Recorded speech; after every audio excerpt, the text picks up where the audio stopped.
Hello दोस्तों, स्वागत है आप सभी का आपके पंचायत घूमत इंस्टीट्यूट में। आज की ये वीडियो 12th क्लास की फिजिक्स की वीडियो है।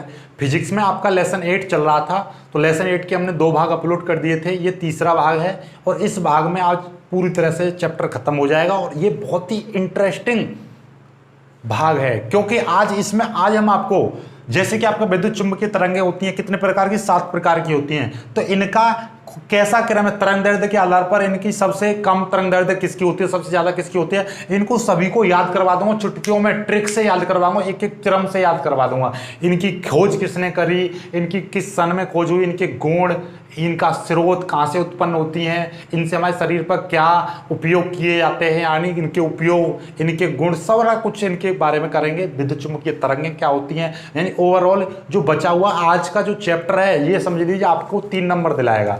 आज का पार्ट, केवल आज का पार्ट, आज का पार्ट आपको 3 अंक दिलाएगा भाई, आज का जो है। और कॉम्पिटिटिव एग्जाम के लिए तो ये समझिए रामबाण है ये।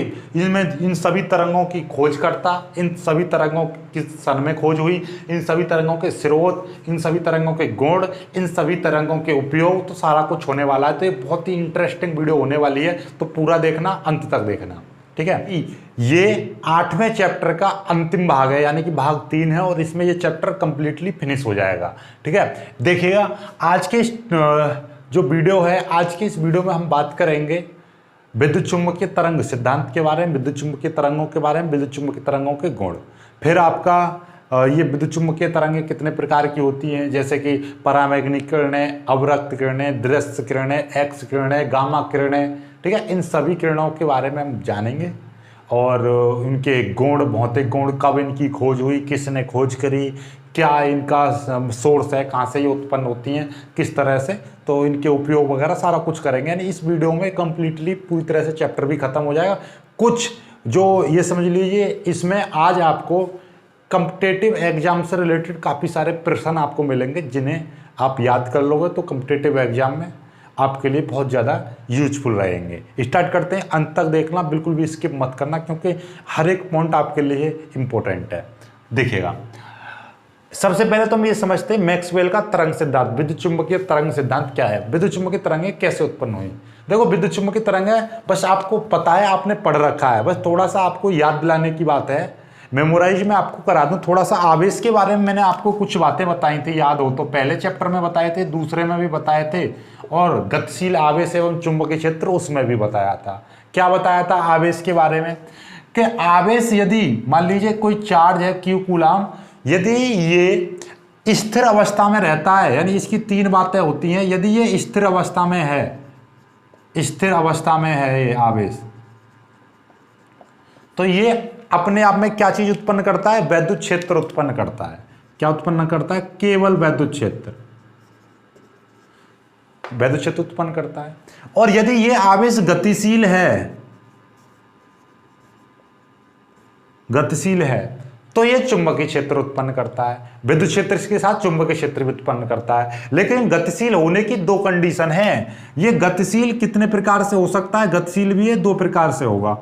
कितने प्रकार से, या तो ये इसका मतलब समान वेग से, मान लीजिए 10 मीटर प्रति सेकंड के वेग से, 10 मीटर प्रति सेकंड के वेग से ये मूव करे, अर्थात चले, तो ये 10 मीटर प्रति सेकंड के वेग से ही चलता रहे, तो बोलेंगे स्थिर वेग, यानी कि इसका जो कांस्टेंट वेग से चले, इसका आवेश का क्या है, Q की जो वेलोसिटी है वो कैसी रहे, कांस्टेंट रहे।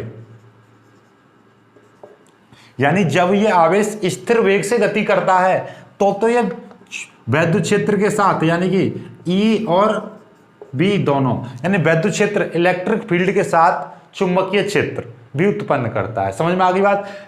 वैद्युत क्षेत्र है, इलेक्ट्रिक फील्ड कब जनरेट करेगा ये, तब आवेश स्थिर अवस्था में, यानी रुका हुआ है आवेश, इसका वेग 0 है, यानी एक जगह रखा हुआ है आवेश, तो वो केवल वैद्युत क्षेत्र उत्पन्न करता है। यदि आवेश गति कर रहा है, और गति भी कैसे कर रहा है, कांस्टेंट वेग से, यानी 10 मीटर प्रति सेकंड के एक स्थिर वेग से गति कर रहा है, तो वो वैद्युत क्षेत्र और चुंबकीय क्षेत्र दोनों उत्पन्न करता है। और यदि इसका वेग स्थिर नहीं है, कांस्टेंट नहीं है, अर्थात इसका वेग घट रहा है या बढ़ रहा है, तब ये वैद्युत क्षेत्र और चुंबकीय क्षेत्र के साथ साथ कुछ किरणें भी उत्सर्जित करता है,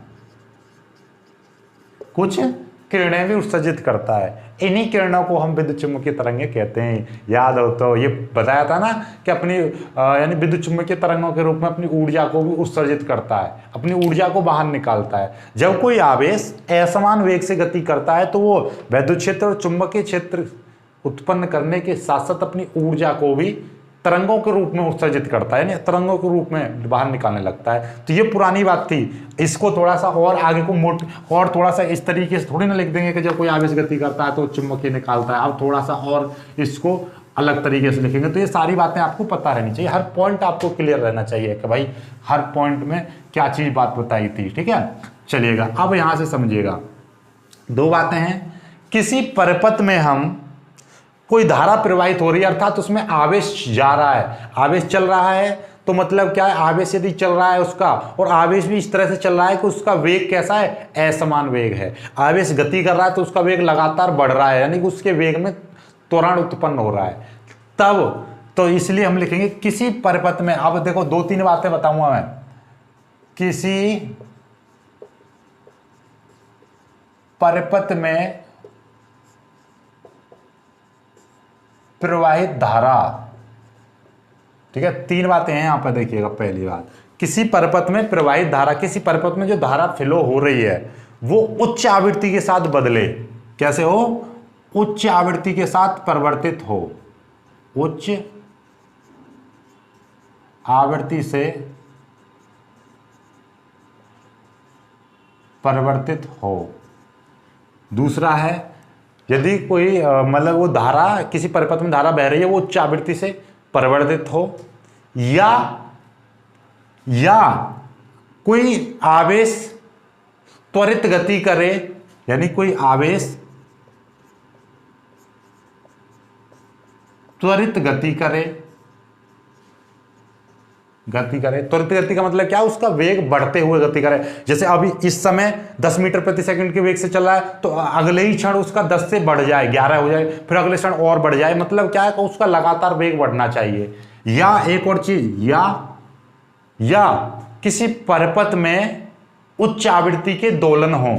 इस परिपथ में मारा गोली, परिपथ में उच्च आवृत्ति के क्या हो? दोलन हो। उच्च आवृत्ति के दोलन हो।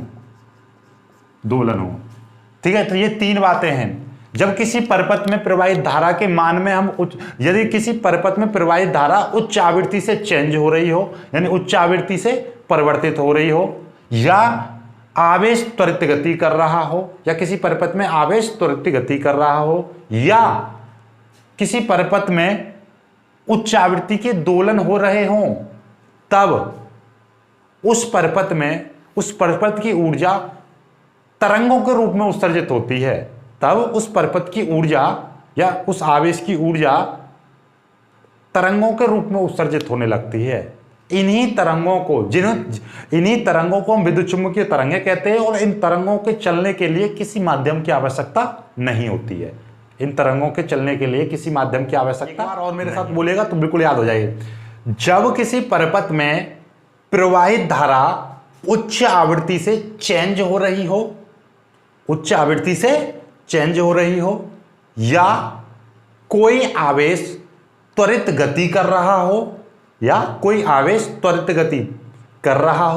या किसी परिपथ में उच्च आवृत्ति के दोलन हो रहे हों, तब उस आवेश की ऊर्जा तरंगों के रूप में उत्सर्जित होती है। तब उस आवेश की ऊर्जा या तब उस परिपथ की ऊर्जा तरंगों के रूप में उत्सर्जित होती है। इन्हीं तरंगों को विद्युत चुम्बकीय तरंगे कहते हैं, और इन तरंगों के चलने के लिए किसी माध्यम की आवश्यकता नहीं होती है। इन तरंगों के चलने के लिए किसी माध्यम की आवश्यकता नहीं होती। क्यों नहीं होती है? क्योंकि ये अपने आप आवेश के चलने के कारण उत्सर्जित होती हैं। इनकी खास बात है, ये तरंगें, जैसे कि अब हमारा बताया था, जब आवेश गति करता है तो उसका विद्युत क्षेत्र और चुंबकीय क्षेत्र दोनों उत्पन्न करता है। इसीलिए यह तरंगें तभी उत्पन्न होंगी जब पहले से वहां पे विद्युत क्षेत्र और चुंबकीय क्षेत्र उत्पन्न होगा। क्यों? क्योंकि जब आवेश गति करेगा तो तुरंत वहां पे विद्युत क्षेत्र तो होगा ही होगा, क्योंकि आवेश है। जब वो गति कर रहा है आवेश, तो चुंबकीय क्षेत्र भी उत्पन्न हो जाएगा। तो ये तरंगें सदैव वैद्युत क्षेत्र और चुंबकीय क्षेत्र से चुंबकीय क्षेत्र के लंबवत उत्पन्न होती हैं। ये देखिएगा, ये चित्र बना दिया मैंने, ये विद्युत चुंबकीय तरंगें हैं। तो इस तरह से चलती हैं। ये आपका जितना विद्युत क्षेत्र में उतना ऊपर जाते हैं जितना अधिकतम वैद्युत क्षेत्र का मान, ये विद्युत क्षेत्र चुंबकीय क्षेत्र में इतना जाते हैं जितना चुंबकीय क्षेत्र का अधिकतम मान, तो इसके लंबवत चलती हैं ये तरंगे, राइट। तो ये तरंगे होंगी क्लियर। एक बार और मेरे साथ बोल दीजिए, जब किसी परपथ की धारा में उच्च आवृत्ति से जब किसी परपथ में प्रवाहित धारा उच्च आवृत्ति से परिवर्तित होती है या कोई आवेश त्वरित गति करता है तो उसकी ऊर्जा तरंगों के रूप में उत्सर्जित होती है। इन्हीं तरंगों को हम विद्युत चुम्बकीय तरंगे कहते हैं और इन तरंगों के चलने के लिए किसी माध्यम की आवश्यकता नहीं पड़ती है या नहीं होती है, राइट। तो ये हो गया। अब इनके कुछ गुण करते हैं, उसके देने ये चित्र बना लेना आप। और ये 3 बातें हैं, या 3 तरह से आपका ये विद्युत चुम्बकीय तरंगें उत्पन्न हो सकती हैं। किसी परिपथ में प्रवाहित धारा की उच्च आवृत्ति से परिवर्तित हो तब उसमें विद्युत चुम्बकीय तरंगें उत्पन्न हो सकती हैं, या कोई आवेश त्वरित गति कर रहा है तब वहां पर विद्युत चुम्बकीय तरंगें उत्पन्न हो सकती हैं, या किसी परिपथ में उच्च आवृत्ति के दोलन हो रहे हों वहां पर विद्युत चुम्बकीय तरंगें उत्पन्न हो सकती हैं। तो विद्युत चुम्बकीय उत्पन्न होने का कारण भी आपको पता चल गया। ये 3 पॉइंट इसलिए लिखे हैं मैंने, राइट। तो ये चीज़ क्लियर हो गया। कॉम्पिटिटिव एग्जाम में आप बता सकते, कोई इंटरव्यू में पूछ ले विद्युत चुम्बकीय तरंगों को हम किस तरह से जनरेट कर सकते हैं, तो इनमें से कोई भी एक कारण बता दो, तीनों से उत्पन्न हो जाएंगी, राइट। अब हम इनके कुछ गुण करते हैं। देखिएगा, गुण हैं इनके, बहुत ही प्यारे प्यारे गुण हैं और इनके गुण की हम बात करेंगे। चलिएगा, एक एक करके हम इनको सभी की गुण करते हैं। देखिएगा, मैं आपको बता दूं, गुण की यदि बात करें तो हमारे पास में देखिएगा 12 गुण लिखे हुए हैं, और जब मैं आपको नोट्स दूंगा तब आपको ये, यानी कि कल को आपको नोट्स मिल जाएंगे। अब जैसे चैप्टर खत्म हो जाएगा उसके बाद मैं आपको नोट्स दे दूंगा। तो नोट्स की मैं बात करूं, नोट्स भी देख लीजिए आप। देखिएगा, ये बहुत ही अच्छे, देखो स्पेशल पॉइंट करके लिखे हुए हैं, इतने सारे ऐसे नोट्स बनाए हैं मैंने बेहतरीन तरीके के। देखिए चित्र भी कितना लाजवाब बना हुआ है। ये सारे के सारे नोट्स आपको मिल जाएंगे। और देखिएगा, ये विद्युत चुम्बकीय तरंगों का चित्र है। यहाँ के बाद में भी इसमें स्पेशल नोट करके लिखे हुए हैं। फिर इसके बाद में ये गुण लिखे हुए हैं। गुण एक एक करके मैं समझा देता हूँ आपको, ठीक है। पहला पॉइंट है इसमें वही कि ये तरंगें किसके कारण उत्पन्न होती हैं। इनमें से तीनों कारण, ये तरंगें उच्च आवृत्ति की, किसी परपथ में उच्च आवृत्ति को, किसी परपथ की धारा को उच्च आवृत्ति से परिवर्तित करते हैं तब उत्पन्न हो सकती है। ये 3 कारण हैं इसके उत्पन्न होने के, राइट। तो इसलिए एक कारण लिख दो इसके, ये तरंगें आवेश के त्वरित गति के कारण उत्पन्न होती हैं। आवेश के त्वरित गति के कारण उत्पन्न होती है, राइट। समझ में आ गई बात। यानी कि ये तरंगें तभी उत्पन्न होंगी जब आवेश त्वरित गति कर रहा होता है, अर्थात उसका वेग कैसा हो, उसके वेग में त्वरण होना चाहिए। तो आप कहेंगे, मतलब मैं कह रहा हूं वेग बढ़ रहा है, ठीक है, तब उत्पन्न होंगी, राइट। आगे देखिएगा, दूसरा, इन तरंगों के चलने के लिए, तरंगों के चलने को बोलते हैं भैया रे संचरण। इन तरंगों के संचरण के लिए माध्यम की आवश्यकता नहीं होती है। माध्यम की कोई जरूरत नहीं है, किसी भी माध्यम की जरूरत नहीं है, अपने आप ही उत्पन्न हो जाती है। जब ये माध्यम की कोई आवश्यकता नहीं है तो ये तरंगें भैया निर्वात में भी चल सकती हैं। किसमें चल सकती हैं? निर्वात में भी चल सकती हैं। और जब ये निर्वात में चल सकती हैं तो निर्वात में इनका एक खास वेग होता है। निर्वात में जब ये चलती हैं तो तीसरा पॉइंट ये पता ना कौन सा पॉइंट है, जैसे एक पॉइंट तो ये उत्पत्ति का कारण दूसरा हो गया, तीसरा निर्वात में भी चल सकती हैं, चौथा निर्वात में इनका जो वेग होता है वो 3 × 10⁸ मीटर प्रति सेकंड होता है। निर्वात में विद्युत चुम्बकीय तरंगों का वेग कितना होता है? 3 × 10⁸ मीटर प्रति सेकंड। अर्थात ये वेग किसका है आपका पता है? तो निर्वात में विद्युत चुम्बकीय तरंगें प्रकाश के वेग के बराबर चलती हैं, अर्थात प्रकाश के वेग से चलती हैं, प्रकाश के वेग से चलती हैं। अर्थात निर्वात में विद्युत चुम्बकीय तरंगों का वेग प्रकाश के वेग के बराबर होता है। याद हो तो प्रकाश के वेग के लिए आपका एक समीकरण होता है, क्या होता है? प्रकाश के वेग के लिए समीकरण होता है c बराबर 1/√में μ0 ε0। ये होता है c बराबर, और c की जगह पे तो हम इसीलिए लिख देंगे विद्युत चुम्बकीय तरंगों का वेग 1/√में μ0 ε0 होता है। समझ में आ गई, निर्वात में, क्योंकि यही चीज तो बराबर होती है सी के, और सी क्या है, प्रकाश का वेग, और प्रकाश के वेग के बराबर ही आपकी विद्युत चुम्बकीय तरंगों का वेग, अर्थात विद्युत चुम्बकीय तरंगों का वेग 1/√में μ0ε0 होता है, जो कि प्रकाश की चाल के बराबर होता है। इसकी जो वैल्यू सिद्ध करते हैं तो 3 × 10⁸ आता है, ये मैंने टेस्ट सीरीज में भी प्रश्न दिया था। ठीक है, तो आगे चलते हैं, आगे इनका और देखिएगा। हाँ, इनका खास पॉइंट है, आगे की बात करेंगे हम, इनके खास पॉइंट की हम बात करें तो इनकी जो प्रकृति होती है, जो भी ये पॉइंट, ये 7वां 8वां तो हो ही गया, पता नहीं कितने पॉइंट हो गए। ठीक है, इनकी जो प्रकृति होती है वो कैसी होती है, अनुप्रस्थ प्रकृति होती है। अनुप्रस्थ भाई 2 प्रकृति होती हैं तरंगों की कितनी प्रकृति होती हैं, तरंगों की आपकी कितनी प्रकृति होती हैं, 2 प्रकृति होती है। एक होती है अनुप्रस्थ और एक होती है भैया रे अनुदैर्ध्य।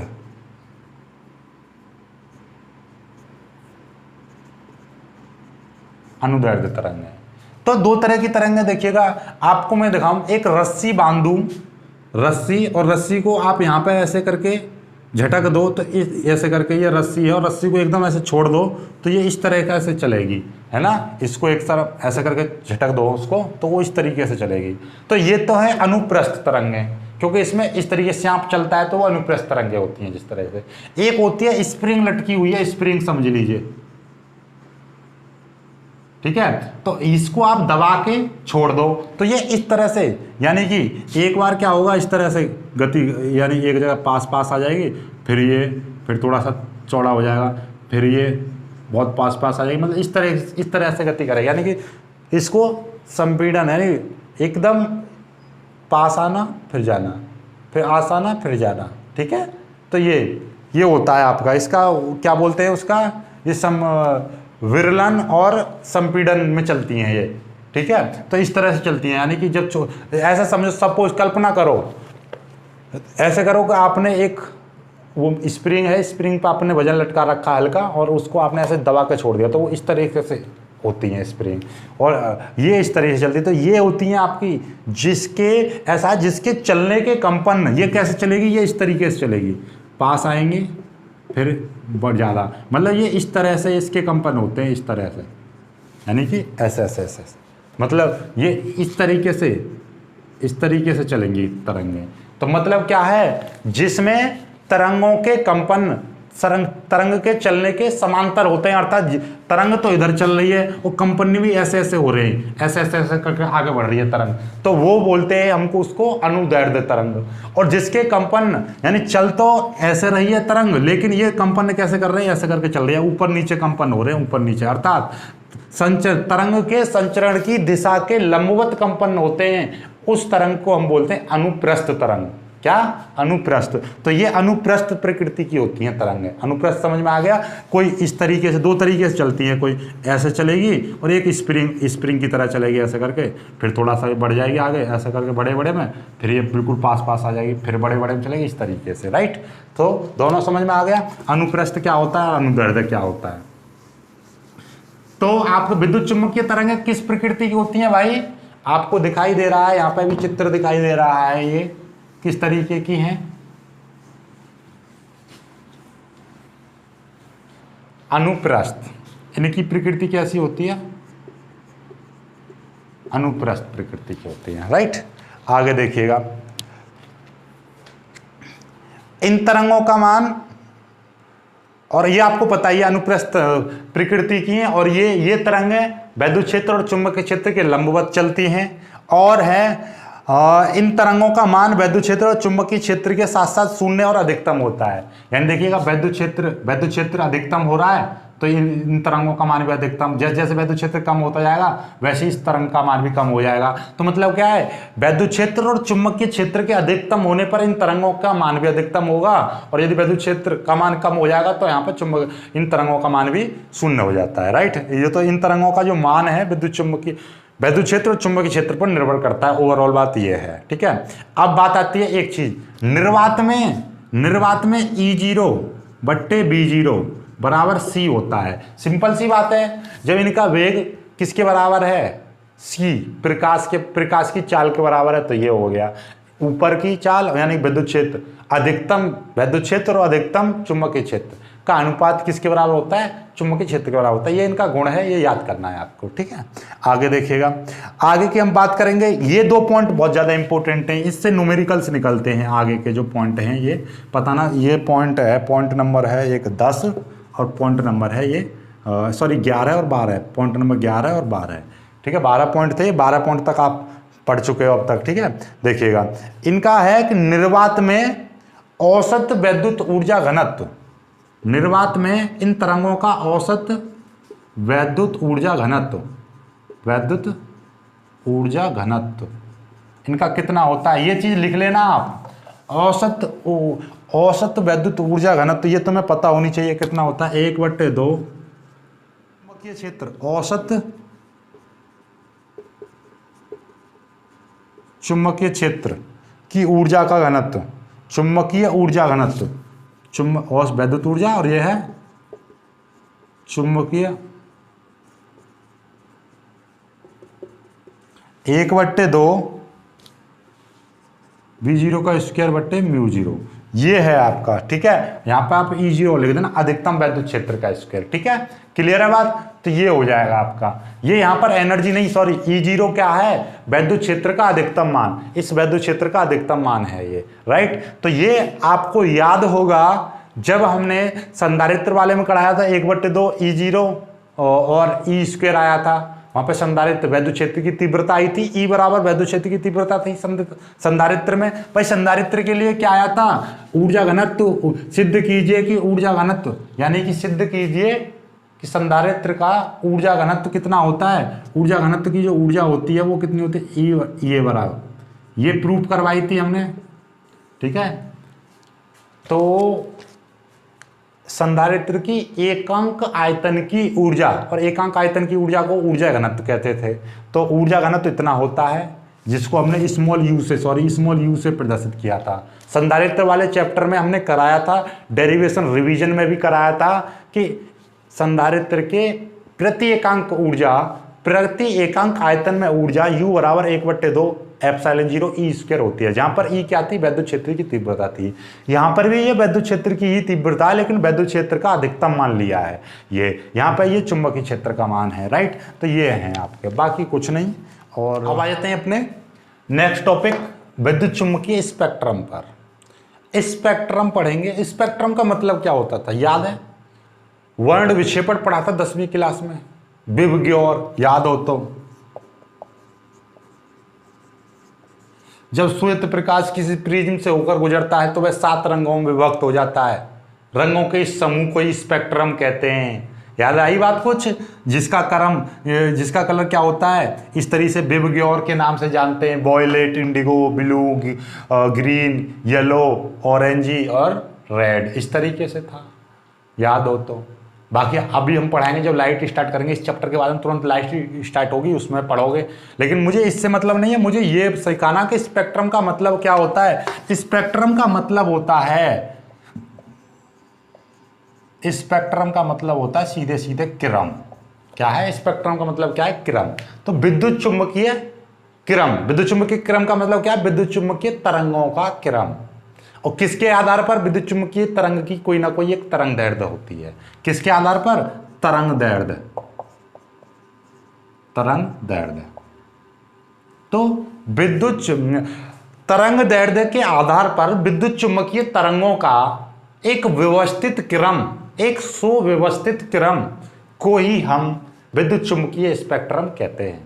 सीधी सीधी बात है, आप ये समझ लीजिए स्पेक्ट्रम का मतलब क्या होता है। स्पेक्ट्रम का मतलब होता है सीधे सीधे क्रम से, एक क्रम, उसको हम स्पेक्ट्रम बोलते हैं। सीधे सीधे बात ये है। और यहाँ पे विद्युत चुंबकीय स्पेक्ट्रम आया है तो मतलब विद्युत चुंबकीय क्रम। और विद्युत चुंबकीय क्रम का मतलब क्या, विद्युत चुंबकीय तरंगों का क्रम। और तरंगों का क्रम किस आधार पर, उनकी तरंग दैर्ध्य के आधार पर। तो अर्थात परिभाषा क्या बनी कि विद्युत चुंबकीय तरंगों का उनकी तरंग दैर्ध्य के आधार पर एक निश्चित क्रम को हम विद्युत चुंबकीय स्पेक्ट्रम कहते हैं। अर्थात तरंग दैर्ध्य के आधार पर विद्युत चुंबकीय तरंगों का तरंगदैर्ध्य के आधार पर विद्युत चुम्बकीय तरंगों का एक सुव्यवस्थित क्रम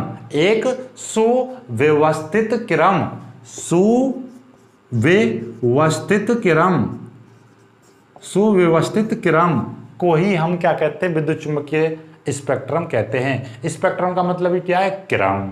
और क्रम से पता चल गया आपको क्या, इस क्रम का मतलब सीधे सीधे एक ऑर्डर में रखना किसी चीज को। तो मतलब क्या है, विद्युत चुम्बकीय तरंग को एक ऑर्डर में रख दें। किसके ऑर्डर में रखें, उनकी तरंगदैर्ध्य के आधार के अनुसार कि घटती बढ़ती क्रम या घटते क्रम में या बढ़ते क्रम में रख दो। मतलब क्या है कि ये तरंग है, इनकी सबसे ज्यादा तरंगदैर्ध्य है, उससे ज्यादा, उससे कम, उससे कम, उससे कम, इस तरह से, या सबसे कम वाली तरंगदैर्ध्य, फिर उसके बाद। तो ये क्रम बन जाएगा।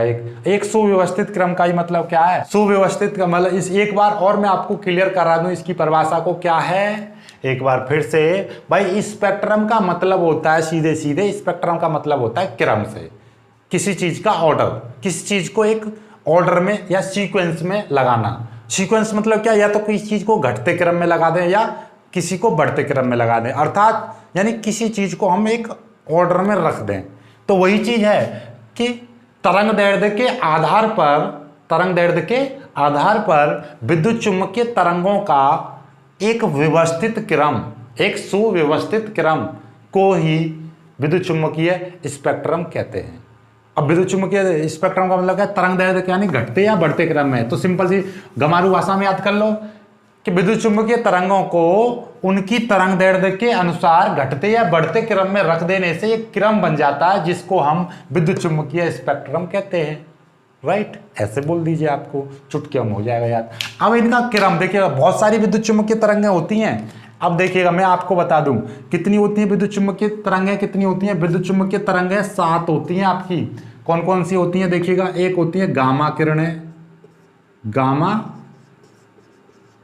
किरणें, एक्स किरणें, परावैंगनी किरणें, सूक्ष्म किरणें,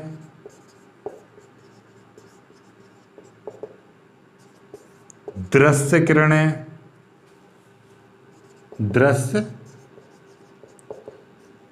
किरणें, अवरक्त किरणें, और साथ में होती हैं भैया आपकी, यहां पे लिख दूं, साथ में होती हैं रेडियो किरणें।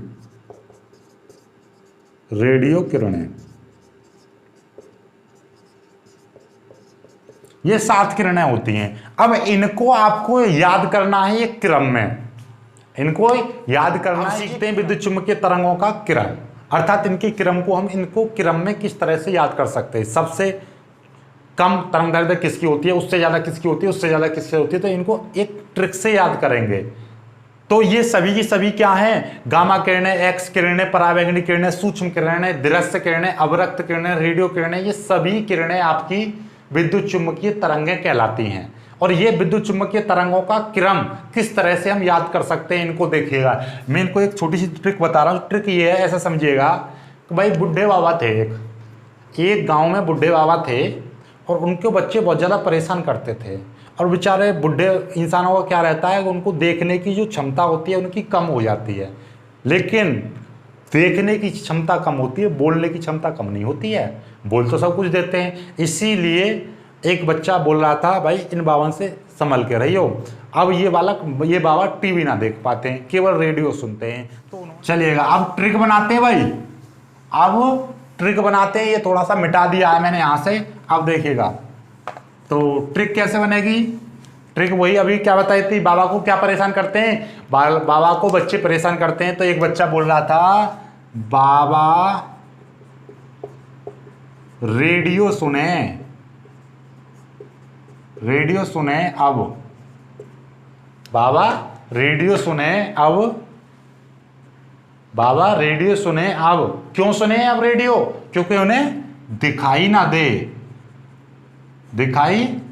दे पर सब बोल दें, यानी कि XYZ सब कुछ बोलें।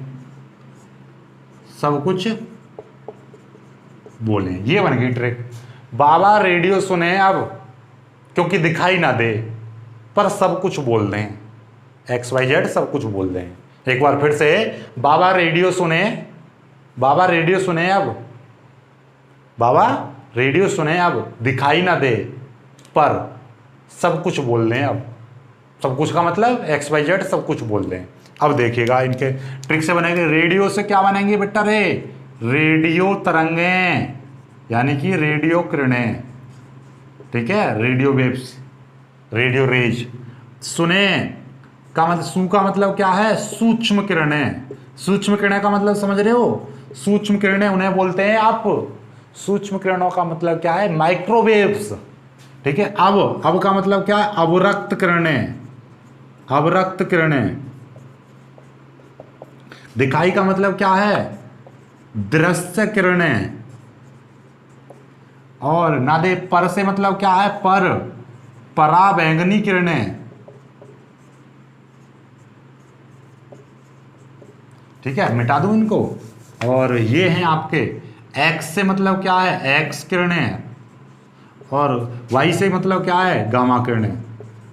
भाई गामा क्या होता है, गामा का मतलब होता है ऐसे गामा बनता है वाई जैसा ये, और एक्स तो एक्स है ही। देखना जरा, 7 होगी ना, होगी 1 2 3 4 5 6 और ये 7 की 7 प्रकार की किरणें। और भैया रे ये जो क्रम है इनका घटता क्रम है, ध्यान से समझ लेना बेटा रे, ये है इनका घटता क्रम, ठीक है। ये क्या है, सबसे कम इसकी जो तरंग दैर्ध्य है, सॉरी इसकी जो है सबसे ज्यादा है तरंग दैर्ध्य। 1 मिनट में बता दूं आपको, सबसे ज्यादा, सॉरी ये इनका घटता क्रम है, तरंग दैर्ध्य का घटता क्रम। तो सबसे ज्यादा तरंग दैर्ध्य इसकी होगी, सबसे अधिक तरंग दैर्ध्य इसकी होगी, सबसे अधिक, और सबसे कम इनकी होगी। सबसे कम तरंग दैर्ध्य किसकी है, इसकी तरंग दैर्ध्य, तरंग दैर्ध्य का ये क्या है, ऐसे करके ये घटता क्रम, ठीक है। और ऐसे करके सबसे कम इनकी, फिर से ज्यादा इसकी सबसे ज्यादा तरंग दैर्ध्य किसकी है, रेडियो तरंगों की सबसे ज्यादा तरंग दैर्ध्य होती है, राइट। तो रेडियो तरंगों की जो सबसे ज्यादा जो तरंग दैर्ध्य होती है वो कितनी होती है, इनकी जो तरंग दैर्ध्य होती है आपकी, यानी कि 10,000 मीटर तक तरंग दैर्ध्य होती है इनकी, ठीक है। रेडियो तरंगों की 10,000 मीटर तक की तरंग दैर्ध्य होती है, तो सबसे ज्यादा तरंग दैर्ध्य रेडियो तरंगों की होती है, राइट। तो ये है, तो हो गए ना, हो गए। बाबा रेडियो सुने अब, दिखाई ना दे पर सब कुछ बोल रहे हैं, XYZ सब कुछ बोल रहे हैं, सब कुछ।